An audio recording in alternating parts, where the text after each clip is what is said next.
प्रधानमंत्री जी, संकट के समय में झूठ बोलना कृपा करके बंद कीजिए। आपकी पार्टी का नाम ही भारतीय झूठा पार्टी है। प्रधानमंत्री जी ने अपने दोस्त अडानी से कहा, यही आपदा है, यही अवसर है, देश गैस के संकट में है, आप 3 गुना ज्यादा दाम में गैस बेचिए। वो 3 लाइनों में खड़ा हुआ है। 7,000, 8,000, 10,000 तक गैस सिलेंडर ब्लैक में बिक रहे हैं। पूरे देश में ऐसी तस्वीरें सामने आ रही हैं जहां बड़ी संख्या में होटल बंद हुए हैं। दिल्ली हाई कोर्ट की कैंटीन बंद हुई है, कई हॉस्टल्स की कैंटीन बंद हुई है, और जो तमाम जरूरतों के लिए सिलेंडर का इस्तेमाल हो रहा था उसको पूरी तरीके से बंद और ठप करने का काम किया गया है। आप बार बार सरकार के प्रवक्ताओं को सुन रहे हैं, उनके तरफ से सिर्फ एक बात कही जाती है, देश में कोई संकट नहीं है, कोई गैस की किल्लत नहीं है। यह तो सिर्फ विपक्ष वालों का आरोप है, कोई किल्लत नहीं है। तो मैं आदरणीय प्रधानमंत्री मोदी जी से पूछना चाहता हूं कि इस धूप में देश की जनता क्या बेवकूफ है वो जो लाइनों में खड़ी हुई है? वो महिला जो अपने बच्चों का खाना कैसे पकाएगी कहते कहते रोने बिलखने लगती है, चीखने लगती है, वो जानबूझ के सब कर रहे हैं। आपके गृह राज्य गुजरात के अंदर मोरवी में सैकड़ों फैक्ट्रियां बंद हो गई, वो खुशी खुशी उन्होंने बंद कर दिया।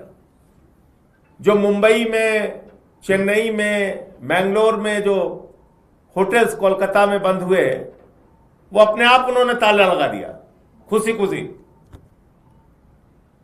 ये किस प्रकार की दलील है? एक तो देश में संकट है और दूसरी तरफ सरकार के द्वारा लोगों का मजाक उड़ाया जा रहा है। उस संकट का कोई नोटिस ही नहीं लिया जा रहा है। कहा जा रहा है कोई संकट नहीं, कुछ नहीं। और कल देश की संसद में भारत की सरकार ने 57,000 करोड़ रुपए इकोनॉमिक स्टेबलाइजेशन फंड के रूप में स्वीकृत कराया। 57,000 करोड़ रुपए, लगभग 2,81,000 करोड़ रुपए का एक्स्ट्रा बजट स्वीकृत कराया भारत सरकार ने सदन में, मोदी जी की सरकार ने। और इसमें से 57,000 करोड़ रुपए जो मौजूदा परिस्थितियां हैं, जो युद्ध की स्थितियां हैं, उसको देखते हुए कि जो तमाम संकटों का सामना हम लोगों को करना पड़ेगा, उसके लिए 57,000 करोड़ रुपए की सदन की मंजूरी ली। अब मेरा सवाल यह है कि पिछले 2-3 दिन से एक झूठा प्रचार भारतीय जनता पार्टी के द्वारा, उनके चमचों के द्वारा, उनके समर्थित मीडिया के द्वारा किया जा रहा है कि हार्मोज का समुद्री मार्ग खुल गया है। देखिए देखिए मोदी जी ने कितना बड़ा कमाल कर दिया। अब तो हार्मोज का समुद्री मार्ग खुल गया। अब देखिए कितनी कूटनीतिक सफलता उन्होंने प्राप्त कर ली। अब कोई दिक्कत नहीं हो रही, जहाज हमारे आ रहे हैं। कल सदन में चर्चा हो रही थी, वहां भी यही बात कही गई। मैं पूछना चाहता हूं, अगर जहाज आ रहे हैं तो संकट क्यों है? नंबर 1। और क्या यह सही नहीं कि सिर्फ 2 जहाज आए, उसके बाद 22 जहाज अभी भी आपके फंसे हुए हैं? आपकी वार्ता ने अंतिम रूप नहीं लिया अब तक। तो प्रधानमंत्री जी, संकट के समय में झूठ बोलना कृपा करके बंद कीजिए। आपकी पार्टी का नाम ही भारतीय झूठा पार्टी है, लेकिन ऐसे संकट के समय में झूठ बोल के देश की जनता को और संकट में मत डालिए। और कल देश की संसद में यह कहा गया कि यह संकट आया हुआ है। नहीं साहब, यह संकट लाया गया है। हमने जानबूझकर संकट अपने ऊपर लाई है। और इसके लिए कोई अगर जिम्मेदार है तो प्रधानमंत्री नरेंद्र मोदी जी जिम्मेदार हैं। प्रधानमंत्री को क्या जरूरत थी युद्ध से 2 दिन पहले इजराइल की यात्रा करने की? ईरान से आपके अच्छे गहरे रिश्ते थे, आपको क्या जरूरत थी उनसे झगड़ा करने की? और उस इजराइल के चक्कर में, अमेरिका के चक्कर में, जो अमेरिका हर दिन ट्रंप आपको अपमानित करता है, उसके चक्कर में आपने अपने परंपरागत मित्र से संबंध खराब कर लिया, उससे रिश्ते खराब कर लिए, और आज आपको हार्मोज के समुद्री मार्ग से अपने जहाज निकालने के लिए जद्दोजहद करनी पड़ रही है। मैं एक एक करके बताता हूं। प्रधानमंत्री इजराइल की यात्रा पे गए, उसके बाद 2 दिन के बाद अमेरिका और इजराइल ने हमला कर लिया, वहां के सुप्रीम लीडर खामेनेई की हत्या हो गई। प्रधानमंत्री ने शोक संवेदना के एक शब्द नहीं बोले। प्रधानमंत्री उसके बाद 8 देशों के प्रमुखों से बातचीत करते हैं, ईरान के राष्ट्रपति से बातचीत नहीं करते। प्रधानमंत्री और विदेश मंत्री अमेरिका और इजराइल का गुणगान करते रहते हैं। समय बीतता जाता है, 12-13 दिन हो जाते हैं। इस बीच प्रधानमंत्री जी ने अपने दोस्त अडानी से कहा, यही आपदा है, यही अवसर है, देश गैस के संकट में है, आप 3 गुना ज्यादा दाम में गैस बेचिए। वो 3 गुना ज्यादा दाम में गैस बेच रहा है। और उसके बाद की घटनाओं पर भी प्रधानमंत्री खामोश रहे। 160 स्कूली बच्चियां मार दी जाती हैं, प्रधानमंत्री खामोश। हमारे मेहमान के रूप में आए हुए ईरानी नौसेना के जहाज को वापसी में उड़ा दिया जाता है अमेरिका के द्वारा। 100 से अधिक नौसैनिक ईरानी मारे जाते हैं, हमारे मेहमान मारे जाते हैं, प्रधानमंत्री खामोश, कुछ नहीं बोलते। क्योंकि उनको लग रहा था ट्रंप और इजराइल तो इतनी महाशक्तियां हैं, वो तो ईरान को बिल्कुल मिटा देंगे, फिर हम भी उनके साथ खड़े होकर नाचेंगे। मेडल पहन के नाचा ही था उन्होंने, लेकिन ऐसा हुआ नहीं। युद्ध लंबा खिंच गया, देश संकट में आ गया, और तब प्रधानमंत्री ने ईरान के राष्ट्रपति से बातचीत की। मैं पूछना चाहता हूं कि आप जानबूझ के देश को संकट में क्यों डालते हैं? आपकी क्या विदेश नीति है? हर चीज में आप पहले समस्या पैदा करते हैं, उसके बाद उस समस्या का रोना रोते हैं, फिर उसी के नाम पे वोट मांगना चाहते हैं। देखो देखो हमारे साथ तो ये हो गया, देखो देखो हमारे साथ तो विपक्ष खड़ा नहीं हो रहा है। ये तो पहले दिन से हम लोग कह रहे थे ना कि राष्ट्रपति से बात करो। आपने 13 दिन का विलंब क्यों किया? जब दुनिया के 50 देश बातचीत कर चुके, तब आपने बात क्यों किया? पहले बातचीत क्यों नहीं किया आपने? लेकिन आपने बात नहीं की उस ईरान के साथ जिसके लिए आदरणीय प्रधानमंत्री नरेंद्र मोदी जी ने खुद ने ईरान की यात्रा के दौरान कहा था, ईरान और भारत की दोस्ती इतिहास से भी ज्यादा पुरानी है। जिस खामेनेई को 7वीं शताब्दी की कुरान की पांडुलिपि भेंट की थी प्रधानमंत्री नरेंद्र मोदी जी ने, जिस ईरान के राष्ट्रपति की हेलीकॉप्टर दुर्घटना में मृत्यु होने पर प्रधानमंत्री जी ने राष्ट्रीय शोक घोषित किया था 2024 में, यही नरेंद्र मोदी जी। जिस ईरान के राष्ट्रपति की मौत पर देश की संसद में शोक प्रस्ताव पारित किया था, उस ईरान से बात करने में 13 दिन का विलंब आपने क्यों किया? यह गैस का संकट देश में क्यों पैदा किया? क्या आपकी मंशा अडानी को फायदा पहुंचाने की थी, या आप एप्स्टीन फाइल के गहरे दबाव में हैं प्रधानमंत्री जी, जिसके कारण से ट्रंप और इजराइल की हर बात आपको माननी पड़ रही? देश आपसे जानना चाहता है, हम लोग आपसे जानना चाहते हैं, आखिर क्या है ऐसा एप्स्टीन फाइल में जो आप इजराइल और अमेरिका के इतने दबाव में हैं? 90 लाख की आबादी वाला देश इजराइल, वो आपको 2 दिन बुला के एक फर्जी मेडल पहना के आपके देश को उसने संकट में डाल दिया। ट्रंप ने आपको संकट में डाल दिया। और कितना दबाव है, मैं आज आंकड़ों के सहित आपको बताना चाहता हूं।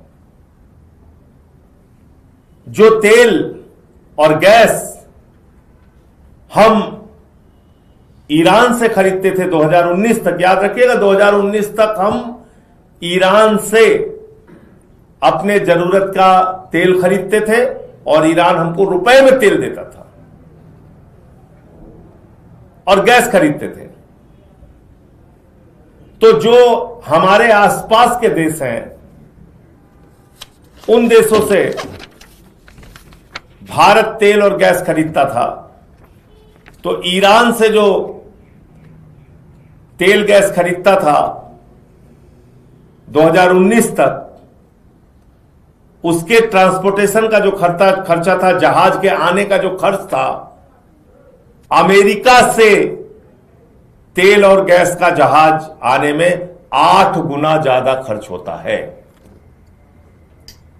ईरान से तेल और गैस आने में, रूस से तेल और गैस आने में जो खर्च जहाज के ऊपर होता है भारत सरकार का, वो अमेरिका से आने में 8 गुना ज्यादा खर्च होता है। नंबर 1, जो भाजपाई आपसे कहते हैं ना, जो मीडिया के उनके समर्थक मोदी जी के कहते हैं जहां से हमें सस्ता मिलेगा वहां से लेंगे, तो ये इसकी कहानी ये है, देश के लोगों को जानना चाहिए गैस आपको क्यों महंगी मिल रही है, ये कहानी सुनिए आप।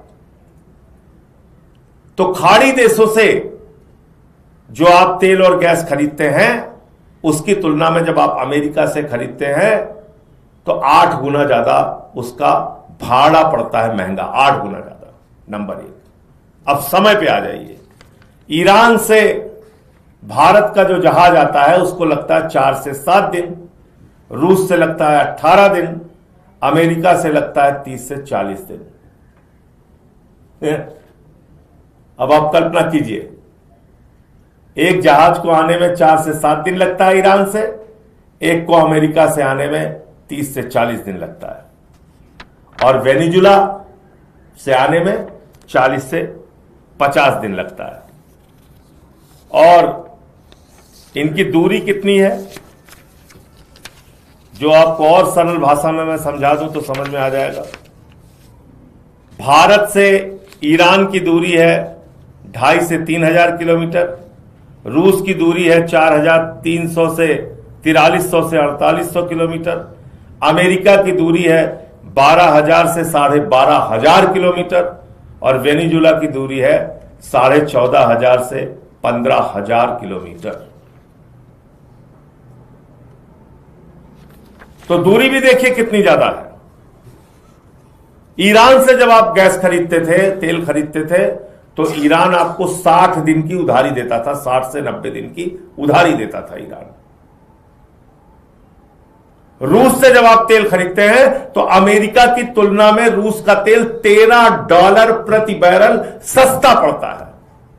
जो लोग बार बार आपसे कहते हैं बीजेपी वाले कि जहां से सस्ता मिलेगा वहां से खरीदेंगे, मैं आज उनसे सवाल पूछ रहा हूं, उनके देशभक्ति पर सवाल उठा रहा हूं। अगर आप सच्चे भारत माता के देशभक्त हैं, आप बताइए कि देश की जनता को जानबूझ के मोदी जी आप महंगाई में क्यों डाल रहे हैं? अमेरिका के दबाव में जबरन इतनी दूरी से 12,500 किलोमीटर से आप तेल और गैस क्यों खरीद रहे हैं? बताइए देश को आप, क्या दबाव है ऊपर आपके ऊपर? इतना महंगा तेल और गैस खरीद के देश को महंगाई की आग में झोंक रहे हैं आप। दूसरी बात, अभी तो एक बात तो स्पष्ट हो गई कि भारत सरकार को अगर वास्तव में अभी भी इस समस्या से निपटना है तो यह देखना चाहिए हमें सस्ता तेल कहां से मिलेगा, नंबर 1। सस्ती गैस कहां से मिलेगी, नंबर 2। कहां से जल्दी भारत में तेल और गैस आ पाएगी, नंबर 3। ये 3 चीजें देखनी है आपको। चीन का जहाज हार्मोज के समुद्री मार्ग से आ रहा है, ईरान उसको नहीं रोक रहा है। रूस का जहाज हार्मोज के समुद्री मार्ग से आ रहा है, ईरान उसको नहीं रोक रहा है। लेकिन क्योंकि आप अमेरिका और इजराइल के पक्ष में खड़े हो गए, उनकी चमचागिरी में लग गए, इसलिए आपके जहाज रोके जा रहे हैं। मोदी जी, आपको यह पता था भारत की जरूरतों का 60% कच्चा तेल उसी हार्मोज के समुद्री मार्ग से आता है जिस पे ईरान का कब्जा है। भारत की जरूरतों का 50% गैस उसी समुद्री मार्ग से आती थी जहां पर ईरान का कब्जा है। ये आपको पता था मोदी जी, बावजूद इसके ईरान से झगड़ा करके, अपनी शत्रुता करके आपने ईरान को अपना दुश्मन बनाया जानबूझकर, और एक अमेरिका और इजराइल के झगड़े में जबरदस्ती जाके तू कौन मैं खामखा आप कूद पड़े, और खामियाजा पूरे देश की जनता को भुगतना पड़ रहा है। तो देश के लोगों, आप ये जान लेना कि ये समस्या लाई हुई समस्या है, मोदी जी के द्वारा आई हुई समस्या नहीं है, मोदी के द्वारा लाई हुई समस्या है। एक बात तो यह स्पष्ट करना चाहता हूं, और दूसरा अभी भी सुझाव देना चाहता हूं, देश को सस्ता तेल मिले, जल्दी तेल मिले, और उसको कोई प्रतिबंध ना झेलना पड़े, देश को राहत मिले, इसके लिए आप रूस से तेल खरीदिए। रूस तो आपको $13 सस्ता तेल देता है, वहां से जल्दी भारत में तेल और गैस भी आ जाएगा। आप ईरान से खरीदिए, 2019 तक तो आप खरीदते ही थे, तो ईरान से खरीदिए तेल और गैस। ईरान अपना जहाज तो नहीं उड़ाएगा ना, उसी से खरीद लीजिए। रूस का जहाज नहीं उड़ाएगा, उससे खरीदिए। ईरान से खरीदिए अपना तेल और गैस। तो इसलिए इस समय देश को आगे रखिए, अपने अहंकार को आगे मत रखिए, अपने पूंजीपति दोस्तों के फायदे को आगे मत रखिए। और वास्तव में जो ट्रंप कह रहा था, अगर वो बात सही है कि मोदी जानता है मैं उसका कैरियर खत्म कर सकता हूं, अगर वास्तव में ये बात सही है तो कृपा करके अपने पद से इस्तीफा दे दीजिए नरेंद्र मोदी जी, देश को संकट में मत डालिए। ये आपसे कहना था। एक अंतिम बात कह के अपनी बात खत्म करूंगा। कल अमेरिका ने एक काम और कहा, वहां के डिपार्टमेंट ऑफ, एक वहां पे USCIRF एक डिपार्टमेंट है यूनाइटेड स्टेट्स का, उसने कहा रॉ के ऊपर प्रतिबंध लगना चाहिए और RSS के ऊपर प्रतिबंध लगना चाहिए। तो अब हमारे विदेश मंत्रालय ने जाग के कहा कि नहीं नहीं, ये सब मोटिवेटेड जानकारी है, उनको ये सब मोटिवेटेड बयान है उनके, जो कुछ भी रॉ के बारे में और RSS के बारे में कहा जा रहा है, ये विदेश मंत्रालय का बयान आया है। लेकिन ये भी इस बात का संकेत है कि भले ही एक तरफा दोस्ती के गुणगान मोदी जी आप कर रहे हैं, ट्रंप आपको कुछ समझता नहीं, अमेरिका आपको कुछ समझता नहीं, फर्जी विश्वगुरु बन के आप घूम रहे हैं, लेकिन वो एक के बाद एक आपके ऊपर प्रतिबंधों से और तमाम तरीके की महंगाई का बोझ डाल के आपको, आपकी अर्थव्यवस्था को तोड़ने का काम कर रहा है। अभी यही जो हालात है, इससे निपटने के बारे में सोचिए। और ये झूठ फैलाना बीजेपी के द्वारा कि समुद्री मार्ग खुल गया है, ऐसे झूठ फैला के देश की जनता का मजाक मत उड़ाइए और देश को और संकट में डालने का काम मत कीजिए।